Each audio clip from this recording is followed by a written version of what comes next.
विनोद उस आदमी को बस देखे जा रहा था, पर डिटेक्टिव की बातें कान में पड़ते ही वो चिल्लाते हुए सामने की तरफ आ गया। उसके अंदर क्या कर रहे थे आप? मैंने तो किसी का कोई नुकसान नहीं किया। धीमी आवाज में जैसे तैसे मिस्टर बैनर्जी ने कहने की कोशिश की। नहीं किया मतलब? एक बेगुनाह आदमी को फांसी पर लटकाने की सारी कोशिश की थी आपने।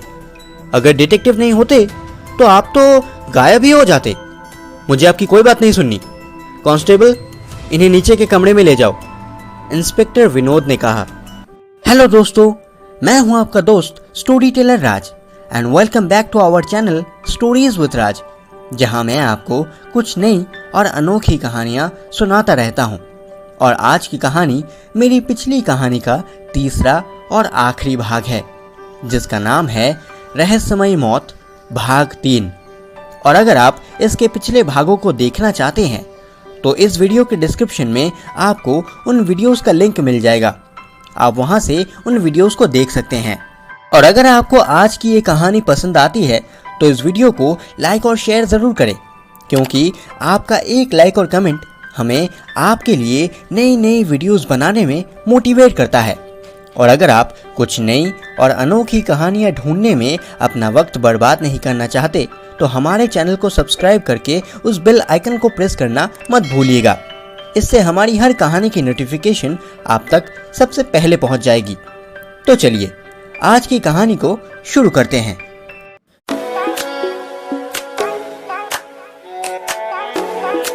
मैंने कहा, इतने उदास क्यों हो रहे हो? क्या तुम्हें ऐसा कोई भी सुराग नहीं मिला जिसके बलबूते पर तुम काम शुरू कर सकते हो? हाँ हैरी, लगता है मुझे एक सुराग मिला है। उन कागजातों को देखते वक्त बैंक के पासबुक में इतने कम रुपए देखकर थोड़ा शक हुआ। तभी मैंने ढूंढ के निकाला कि मिस्टर वॉटसन के नाम पर पिछले 1 साल में काफ़ी चेक्स काटे गए हैं और बैंक के रुपए भी इसीलिए कम हो गए हैं। रिटायर होने के बाद भी उस आदमी के साथ इतने ट्रांजैक्शंस का कारण मुझे पता करना होगा। इतने सारे ट्रांजैक्शन होने के बावजूद घर में उस चीज़ की एक भी रसीद नहीं मिली। बैंक जाकर मुझे इस वॉटसन के बारे में पता करना होगा। इतने सारे चेक्स को उसने कैश किया है। इस एक रास्ते के अलावा मेरे पास जाने के लिए और कोई भी रास्ता नहीं है। पता नहीं ये सब करके कुछ फ़ायदा होगा या नहीं, डिटेक्टिव ने कहा। मैं समझ चुका था कि डिटेक्टिव थोड़े से टूट चुके थे। इस हालत में मुझे क्या करना चाहिए मुझे कुछ समझ नहीं आ रहा था। किसी तरह से रात बीत गई। सुबह होते ही विनोद का कॉल आ गया कि अग्रवाल के जुर्म के सबूत के तौर पर एक ठोस प्रमाण विनोद के हाथ लगा है, इसीलिए इस केस के ऊपर अपना वक्त ज़ाया न करे। इस खबर को सुनते ही किंग के अंदर जैसे बिजली दौड़ गई और मुझसे कहा कि चलो दोनों मिलकर एक बार देख कर आते हैं कि आखिर माजरा क्या है। इतनी आसानी से मैं इस केस को नहीं छोड़ने वाला। ठोस प्रमाण 2 धारी तलवारों के जैसे होते हैं, जो दूसरों को तो काटते ही हैं, पर कभी कभी उसे पकड़ने वाला खुद भी कट जाता है। ब्रेकफास्ट करके हम दोनों बैनर्जी हाउस पहुंच गए। दरवाजे के सामने ही इंस्पेक्टर विनोद खड़े हुए थे। उसके चेहरे पर इतनी खुशी थी जैसे कि वो फूले नहीं समा रहा। हमें देखते ही उसने कहा, क्यों सर, मेरी थ्योरी को गलत साबित करने के लिए आपको कुछ मिला? किंग ने कहा, समय होते ही ज़रूर मिल जाएगा। विनोद ने हंसते हुए कहा, फिर भी आप हार नहीं मानेंगे। आइए अपना शक दूर कर लीजिए। अंधेरे से एक हॉल में विनोद हमें ले आया और माचिस की एक तीली जलाकर एक दीवार के सामने पकड़ा। अपनी टोपी लाने के लिए इस कमरे में आया था मिस्टर अग्रवाल, उसी वक्त दीवार पर लग गया होगा, विनोद ने कहा। सफ़ेद रंग की पेंटिंग की हुई दीवार पर खून से सना हुआ अंगूठे का निशान साफ दिखाई दे रहा था। आप तो जानते ही हैं कि 2 अंगूठों का निशान कभी एक जैसा नहीं हो सकता। ये लीजिए, मोम के ऊपर से निकाला गया मिस्टर अग्रवाल के अंगूठे का निशान, मिलाकर देख लीजिए, विनोद ने कहा। मैग्नीफाइंग ग्लास की ज़रूरत नहीं पड़ी। दोनों निशानों को पास में रखते ही मैं समझ गया कि मिस्टर अग्रवाल को फांसी होने से अब कोई नहीं बचा सकता। अब तो आप मानते हैं ना कि तहकीकात यहीं पर ख़त्म हुई? हंसते हुए विनोद ने कहा। पर किंग ने उसे एक अलग ही अंदाज में जवाब दिया, हाँ, अब सब खत्म। हैरान होकर मैंने उनके चेहरे की ओर देखा। उनकी दोनों आंखें जैसे खुशी से चमक रही हो और अपनी हंसी को जैसे उन्होंने अपने होठों के नीचे दबाए रखा हो। दिखने में इतना सीधा साधा लड़का, पर उसके दिमाग में ये सब भी हो सकता है, ये मुझे कैसे पता होगा बताओ? अच्छा हुआ कि वो इस कमरे में अपनी टोपी लेने आया था, वरना ये निशान हमें कैसे मिलता? वैसे विनोद, इस निशान को सबसे पहले किसने देखा? डिटेक्टिव ने इंस्पेक्टर विनोद से पूछा। मिसेस डिकोस्टा ने कांस्टेबल को बुला के ये दिखाया, तब वो कांस्टेबल यहाँ ड्यूटी पर था, विनोद ने कहा। अच्छा, तो फिर ये दाग पुलिस वालों को कल क्यों नहीं दिखा? इस घर को तो आप देख ही सकते हैं कितना बड़ा है, और वैसे भी इस दीवार को चेक करने का कोई कारण नहीं था, विनोद ने कहा। सही कहा तुमने, इसका मतलब कल भी ये निशान यहीं पर था, है ना? डिटेक्टिव ने विनोद को छेड़ते हुए पूछा। क्यों, आपको क्या लगता है कि अपनी फांसी का रास्ता और भी साफ करने के लिए मिस्टर अग्रवाल जेल से निकल के यहाँ ये निशान छोड़कर गए हैं? विनोद ने भी डिटेक्टिव का मजाक उड़ाते हुए कहा। सर, मैं कल्पना के पीछे नहीं भागता, प्रमाण मिलने के बाद ही फैसला सुनाता हूँ। मैं स्टडी रूम में जा रहा हूँ, मुझे इस रिपोर्ट को लिखना होगा। अगर आपको कुछ कहना हो तो आ जाइएगा, डिटेक्टिव ने हंसते हुए कहा। हैरी, अब तो इस केस को मैं बिल्कुल नहीं छोड़ूंगा। कुछ कमाल के पॉइंट्स हाथ लगे हैं। बेचारा विनोद इतनी मेहनत करके सारे गलत एविडेंस जोड़कर नाचता फिर रहा है। यह सुनकर जैसे मेरी सांस में सांस आई हो, मैंने कहा कि इसका मतलब कि मिस्टर अग्रवाल का फांसी का खतरा टल गया। पर वैसे तुम्हें मिला क्या है? इस पूरे घर को मैंने कल ही बहुत ही बारीकी से देख लिया था, और उस वक्त मुझे ऐसा कोई भी निशान नहीं दिखा था। चलो बाहर से थोड़ा घूम कर आते हैं, डिटेक्टिव ने कहा। एक नए जोश के साथ डिटेक्टिव ने हर जगह को बहुत ही बारीकी से देखना शुरू कर दिया। अंदर आकर भी उन्होंने नीचे से लेकर ऊपर तक सब कुछ बारीकी से देख लिया। ऊपर कुल 3 बेडरूम हैं, पर लोग ना होने के कारण वो खाली ही पड़े रहते हैं, और एक बहुत बड़ा बरामदा भी है। उस बरामदे के 2 चक्कर काटते ही डिटेक्टिव जैसे खुशी से झूमने लगे और मुझसे कहा, हैरी, अगर मेरे अनुमान को मैं सही साबित कर पाया तो विनोद के मजाक का एक जवाब दिया जा सकता है। मेरे दिमाग में एक आइडिया आया है, चलो। स्टडी रूम में बैठकर विनोद बड़ी ही उत्साह के साथ रिपोर्ट लिख रहा था। अंदर आते ही डिटेक्टिव ने कहा, सारे सबूत को बिना देखे ही तुम रिपोर्ट लिखने बैठ गए? अचानक से हैरान होकर विनोद ने अपना सर उठाकर देखा। डिटेक्टिव के इस तरह की बातें विनोद के लिए कोई नई बात नहीं है। लिखना बंद करके उसने पूछा, क्या आपने कुछ कहा सर? यही कि तुमने तो अभी तक इस केस के असली गवाह को ही नहीं देखा। आपने देखा है? विनोद ने पूछा। तो फिर तुम्हें उस गवाह से रूबरू कराने का बंदोबस्त किया जाए, क्या कहते हो? आओ थोड़ा मदद करो, डिटेक्टिव ने कहा। उसके बाद किंग ने जो किया उसे देखकर तो मैं भी दंग रह गया।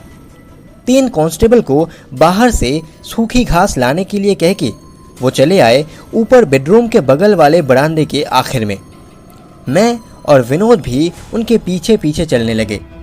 घास आने के बाद एक आदमी को कहकर एक बाल्टी पानी मंगवाया गया। विनोद बस इन सब चीजों को देखकर हैरान हो रहा था। उस सूखे हुए घास को बरामदे के एकदम अंत में दीवार से लगा के रखकर उस पर आग लगाने के लिए कहा। इशारा पाकर मैंने दूसरे कमरे की खिड़कियां खोल दी। बहुत ही तेजी से वो सूखे घास जलने लगे। पूरा बरामदा धुआं धुआं हो गया। विनोद, उतावले मत हो, देखते हैं मेरे गवाह को तुम देख पाते हो या नहीं। अब एक काम करो, यहाँ मौजूद सभी लोग आग आग कह के चीखते रहो, डिटेक्टिव ने कहा। एक साथ सभी ने मिलकर कुछ देर तक आग आग करके चिल्लाया। पूरा इलाका शायद हमारे चिल्लाने से कांप उठा होगा, पर जैसे ही हम रुक गए, ठीक तभी एक चौंका देने वाली चीज हुई। बरामदे का थोड़ा सा दीवार दरवाजे की तरह खुल गया और उसके साथ ही दरवाजे के उस पार से खरगोश की तरह कूदते हुए एक आदमी बाहर आ गए। शाबाश, अब उस बाल्टी से आग को बुझा दो हैरी। तो माय डियर विनोद, यही है तुम्हारा सबसे मुख्य गवाह, मिस्टर विकास बैनर्जी, जो कुछ दिन पहले ही मर गए थे। डिटेक्टिव ने कहा। धुएं से भरा हुआ सूखा घास और हमें देखकर नेवले की तरह दिख रहा वो आदमी थोड़े चौंक गए थे। उनके चेहरे से शैतानी और साजिश साफ झलक रहा था। विनोद उस आदमी को बस देखे जा रहा था, पर डिटेक्टिव की बातें कान में पड़ते ही वो चिल्लाते हुए सामने की तरफ आ गया। उसके अंदर क्या कर रहे थे आप? मैंने तो किसी का कोई नुकसान नहीं किया। धीमी आवाज में जैसे तैसे मिस्टर बैनर्जी ने कहने की कोशिश की। नहीं किया मतलब? एक बेगुनाह आदमी को फांसी पर लटकाने की सारी कोशिश की थी आपने। अगर डिटेक्टिव नहीं होते तो आप तो गायब ही हो जाते। मुझे आपकी कोई बात नहीं सुननी। कांस्टेबल, इन्हें नीचे के कमरे में ले जाओ, विनोद ने कहा। डिटेक्टिव तब तक उस छुपे हुए कमरे के अंदर झांक रहे थे। आमतौर पे देखने पर ऐसा लगता ही नहीं कि वहां दीवार पर एक दरवाजे के साथ साथ कोई खुफिया कमरा भी हो सकता है। पानी पीने का एक गिलास, कुछ किताबें और एक अखबार उस कमरे में पड़ा हुआ था। उस छोटे से कमरे में से बाहर निकल के डिटेक्टिव ने कहा, बहुत ही शानदार खुफिया कमरा है। और विनोद, ये जरूर देखना कि मिस्टर बैनर्जी की क्राइम पार्टनर मिसेस डिकोस्टा कहीं हाथ से निकल ना जाए। ऐसा कभी नहीं होगा सर।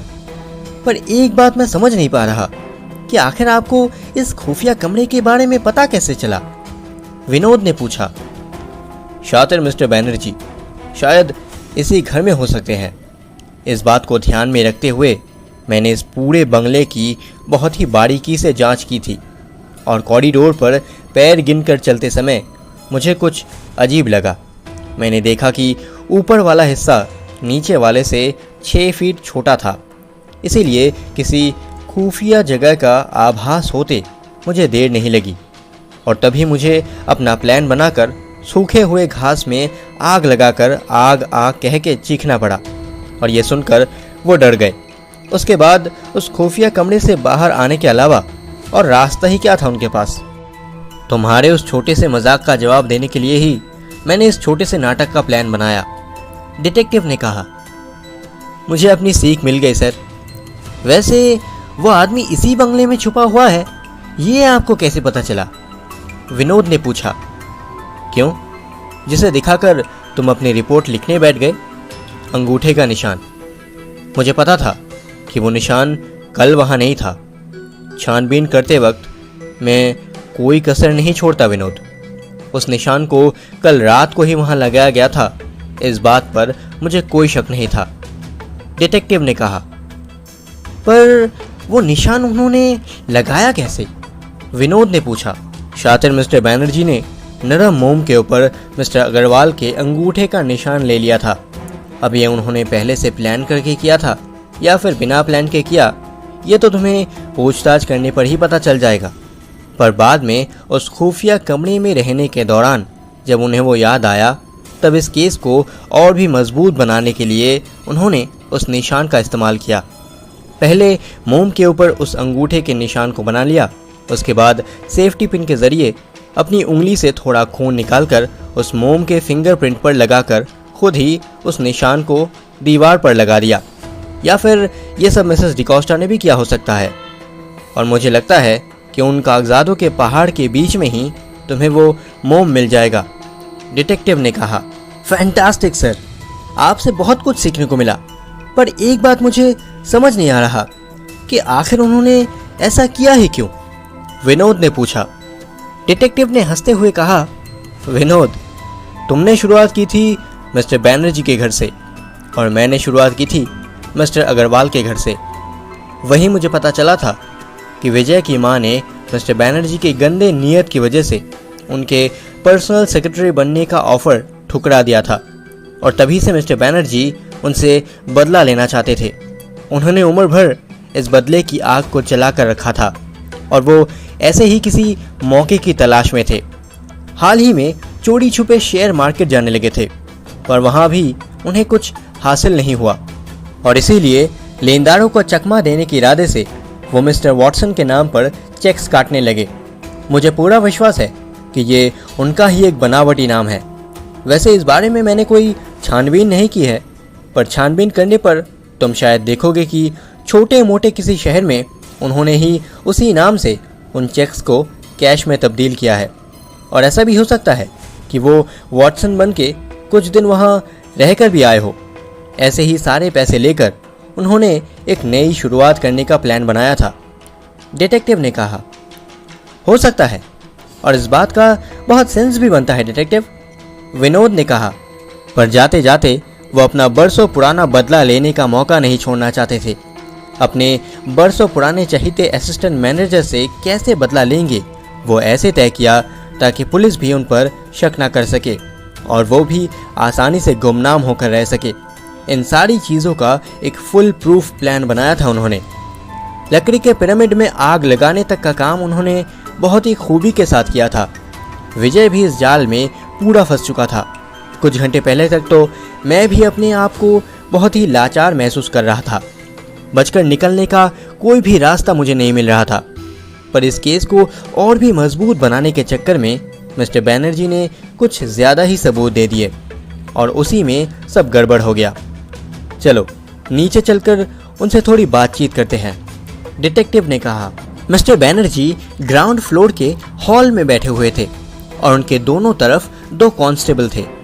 हमें देखकर वो रोते रोते कहने लगे कि वो सिर्फ मजाक करना चाहते थे। विजय को किसी भी तरह का नुकसान पहुंचाने का कोई इरादा नहीं था। सभी लेनदार मिस्टर वॉटसन के बैंक अकाउंट पर कब्जा कर सकते हैं। डिटेक्टिव के मुंह से ये बात सुनते ही मिस्टर बैनर्जी चौंक उठे और हैरान होकर डिटेक्टिव की तरफ देखने लगे। कहने लगे कि बहुत ही जल्द वो सारा कर्जा चुकता कर देंगे। तभी डिटेक्टिव ने हंसते हुए कहा, वैसे ऐसा लगता तो नहीं है कि वो मौका आपको आने वाले कुछ सालों में मिलेगा। वैसे पुराने टी शर्ट के साथ आपने उस जलते हुए पिरामिड में और क्या फेंका था, कुत्ता या खरगोश? मिस्टर बैनर्जी ने इस बात का कोई भी जवाब नहीं दिया। तो आज की ये कहानी आपको कैसी लगी कमेंट्स में हमें ज़रूर बताइएगा।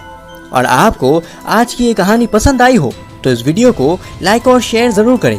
और अगर आप हमारे चैनल पर नए आए हैं तो हमारे चैनल को सब्सक्राइब करके उस बेल आइकन को भी प्रेस कर दीजिएगा ताकि हमारी कोई भी कहानी आपसे मिस ना हो जाए।